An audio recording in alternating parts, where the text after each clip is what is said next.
मयूरभंज जिला अंतर्गत बारिपदा सहर मध्य दे जाइथिबा दुई गोटी नदी जराली और सारालीर अवहेला जोगु ताहा विलुप्त हेबाकु लागिलानि। जो जराली साराली नदी किछि वर्ष पूर्वे पीवा पानी जोगे लोक माने उपयोग करुथिले ताहा एबे गाधोइबा जोगे मध्य होई पारनाई। सहरर अतिरिक्त आवर्जना नदी रे पकाइबा द्वारा जल विषाक्त हेबा संगे संगे दुर्गंधरे परिवेश प्रदूषण हेबारे लागिछि। नदीर दुई पार्श्वरे गृह निर्माण हेबा जोगु प्रस्थ कमुछि। वर्षा हेले नदीर जल निष्कासन न होई सहर भितरकु पशुछि।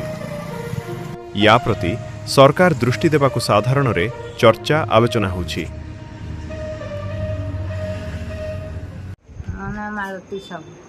घर घर सुनाम ये जो जराली सराली वर्तमान आम देखुचे अवहेलित अवस्था रही आगुरु आगुरु एटा केमती रही माने आग काल जराली सराली केमती आप देखुले? आमे देखुलु जे नदीटा पूरा परिष्कार थिला आ पानी सब बेले चलता माने नटा चुपड़ा किछि ए पाख से पाख नथिला।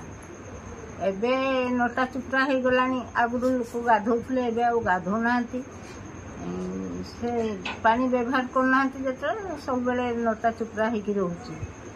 आ बन्या कथा कहते बन्या सचछटी साले थे बन्या आसला जो माने बलंगटा बढ़ला परे। मयूरभंजरू शिवानंद रिपोर्ट, अध्यशा लाइव।